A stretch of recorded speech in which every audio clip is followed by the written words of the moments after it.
Bismillahirrahmanirrahim. Assalamualaikum warahmatullahi wabarakatuh. Gimana teman-teman? Kabarnya semoga baik-baik saja ya. Alhamdulillah. Kalau keadaannya kurang baik, semoga Allah memperbaiki keadaan kita. Terima kasih terus mengikuti channel ini. Kalau memang channel ini bermanfaat, silahkan di-share. Saya lanjutkan bab yang ke-24 dari kitab Akhlak Taisirul Kholaq yang judulnya adalah bab al-hikdu atau dendam. Hikdu. Jadi dendam bahasa Arabnya itu adalah hikdu, haktun. Kalau bahasa Jawanya itu unek-unek olo atau dendam ya. Pendendam. Huwa itmarusui. Hikdu atau dendam itu adalah menyimpan keburukan, keburukan wal hirsu alal ida, dan dia ingin membalas menyakiti orang yang didendami. Itu adalah hikdu. Wasababuhu, penyebab orang dendam melakukan dendam itu adalah al-ghadab, karena marah pada seseorang karena pernah disakiti ataupun terganggu semisal, itu bisa membuat seseorang melakukan sifat buruk yaitu dendam. Dan dendam di sini itu sangat tidak dianjurkan dan merupakan sikap yang buruk. Wayat ba'uhu sama nukhisolin muharramah. Karena apa? Karena dendam itu bisa memunculkan sikap-sikap yang diharamkan, seperti membunuh, memukul, ataupun menganiaya, ataupun bahkan membuli. Itu adalah sebab seseorang bisa dendam. Wahiyah hasadul mahkudi alaihi. Jadi hal-hal buruk yang bisa muncul dari sifat dendam itu adalah antara lain bencinya seseorang pada orang lain. Itu adalah sikap buruk yang muncul dari dendam. Wa sama tatu bimusibatihi wa hajaruhu wa in tawaddadah. Dan senang ketika orang yang kita dendami itu mendapatkan musibah ataupun kabar buruk. Itu kan gak baik dimiliki oleh seseorang. Wa in tawaddadahu, walaupun mereka sudah saling memaafkan, ketika seseorang masih menyimpan rasa dendam, itu orang tersebut akan senang ketika orang lain mendapatkan musibah. Itu adalah hal-hal buruk atau hal-hal negatif yang dimunculkan dari sifat pendendam. Wal i'radu anhu istisgharan lahu, istisgharan lah, dan berpaling terhadap orang yang didendami atau masa bodoh dan tidak memperdulikan orang lain dan menganggap remeh pada orang lain. Jadi bisa hilang sifat empati dan simpati seseorang karena dia memiliki dendam pada seseorang. Jadi sebisa mungkin kita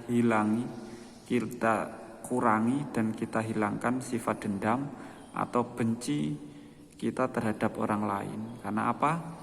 Ya pada dasarnya seseorang manusia itu kan memiliki salah dan lupa. Ya kenapa tidak kita maafkan dan kita, kalau memang hak kita masih ada pada dirinya, kita bisa laporkannya kepada pemerintah. Kalau di hukum Islam semisal ada anggota kita dibunuh, hukumannya apa? Ya sama dibunuh. Kalau mencuri ya dipotong tangan. Kalau memukul atau menghilangkan anggota badan semisal telinga, ya dibalas dengan memotong telinga. Kalau yang lain, ya seperti itu adalah hukum-hukum di kitab fikih. Jadi kalau hak kita masih ada pada diri, pada orang lain, kita tidak perlu membalasnya. Kita lapor pada pemerintah setempat. Itu adalah hal yang, ya memang kalau undang-undang di negara Indonesia itu berbeda dengan negara Islam. Tapi kan keadilan yang Allah berikan itu kan seperti itu. Ketika nyawa ya harus dibayar nyawa. Jadi kita tidak boleh langsung atau semisal seseorang menganiaya sampai mata hilang. Jadi hukuman setimpalnya apa? Ya harus dihilangkan matanya dengan cara melaporkan kepada pemerintah, tidak dengan mendendam, membalas dengan tangan sendiri. Ada aturannya, kan seperti itu. Wa takallamu fihi bil fuhsyi kaghtiya bihi. Nah, kembali ke pembahasan pembahasan awal. Jadi sikap buruk lagi yang dimunculkan oleh pendendam adalah membicarakan keburukan orang lain, seperti halnya menggosip yang bisa menurunkan martabat orang lain atau bahkan sampai melebih-lebihkan. Menggosip, membicarakan keburukan orang lain. Wah, dia itu seperti ini, dia itu seperti ini. Menggosip orang yang kita benci seperti itu tidak diperkenankan.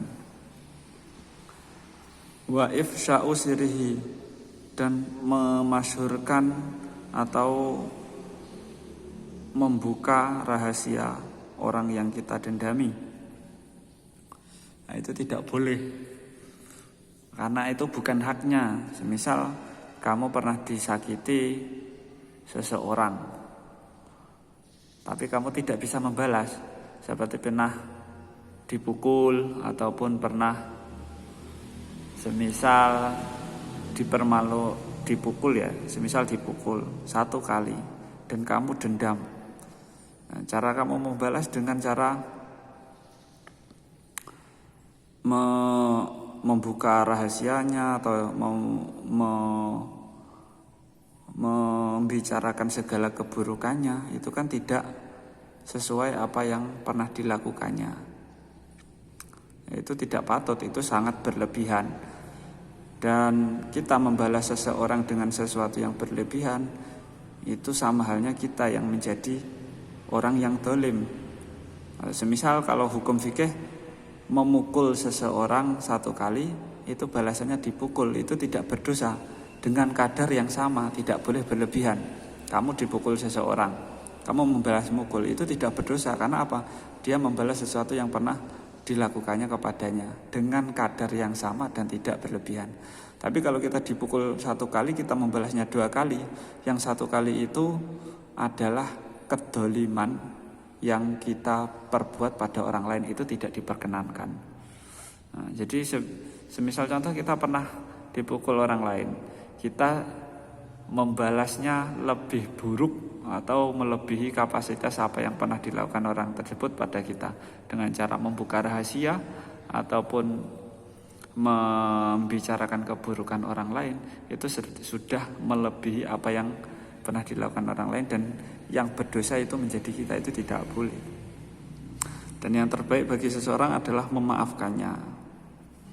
Itu apabila kita mampu. Kalau tidak mampu ya lapor polisi, kan, lapor pemerintah dengan kedoliman yang pernah kita lakukan. Kalau memang pemerintah tidak mampu membuat kita puas dengan apa yang kita lakukan, kita simpan, dan kita tidak perlu mendendam pada orang itu. Kita meminta keadilan dari Allah Subhanahu wa taala. Nanti di akhirat kan akan diadili oleh Allah dengan seadil-adilnya. Nah, gitu. Itu adalah cara terbaik ketika kita didolimi orang lain dan kita tidak perlu menyimpan rasa dendam. Tapi yang terbaik di antara semuanya adalah memaafkan, kan? Memaafkan. Ketika seseorang memaafkan sesama muslim karena Allah Subhanahu wa taala, nanti Allah akan memberikan hadiah kepadanya. Wa muhakatuhu istihza'an bihi. Dan lagi sikap buruk yang muncul dari pendendam adalah menertawakan, membuli orang tersebut dengan menertawakan dan meremehkan pada orang yang didendami. Wa idza'uhu bima yu'limu badanah. Dan sifat pendendam itu bisa memunculkan menyakiti raga seseorang tanpa hak. Kadang orang yang dendam itu membalasnya melebihi apa yang dia pernah lakukan kepada dirinya. Jadi itu adalah sifat-sifat yang buruk. Wa man'uhu haqqahu. Dan orang pendendam itu bisa memunculkan sikap orang tersebut tidak memberikan haknya yang wajib dia keluarkan kepada orang yang didendami. Semisal kamu pernah disakiti orang yang pernah memberikan hutang kepadamu. Kamu dendam sampai tidak mau membayar hutang yang pernah kamu berikan. Itu sama halnya kamu tidak memberikan hak yang harus kamu keluarkan pada orang tersebut. Dan itu adalah sikap buruk.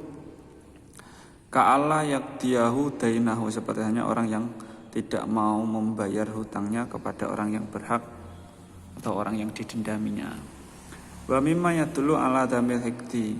Ada hadis yang menyindir tentang buruknya sifat pendendam, yaitu qaulun Nabi sallallahu alaihi wasallam, sabda Nabi Muhammad sallallahu alaihi wasallam, al mu'minu laisa bihuqudin. Seorang mukmin itu tidak menyimpan. Seorang mukmin itu adalah orang-orang yang tidak menyimpan rasa dendam. Jika kita ingin disebut mukmin yang sempurna, jadi kurangilah atau hilangkanlah sifat-sifat dendam yang ada pada diri kita. Jadi untuk pembahasan kitab Hikdu sekian saja. Kalau dirasa bermanfaat silahkan di-share. Jangan lupa klik like, subscribe, dan komen. Kalau ada kurang lebihnya saya minta maaf. Kalau ada kurangnya itu semua dari saya. Kalau ada lebihnya itu semua adalah milik Allah Subhanahu wa taala. Di bab yang ke-25 kita lanjutkan di lain waktu. Wassalamualaikum warahmatullahi wabarakatuh.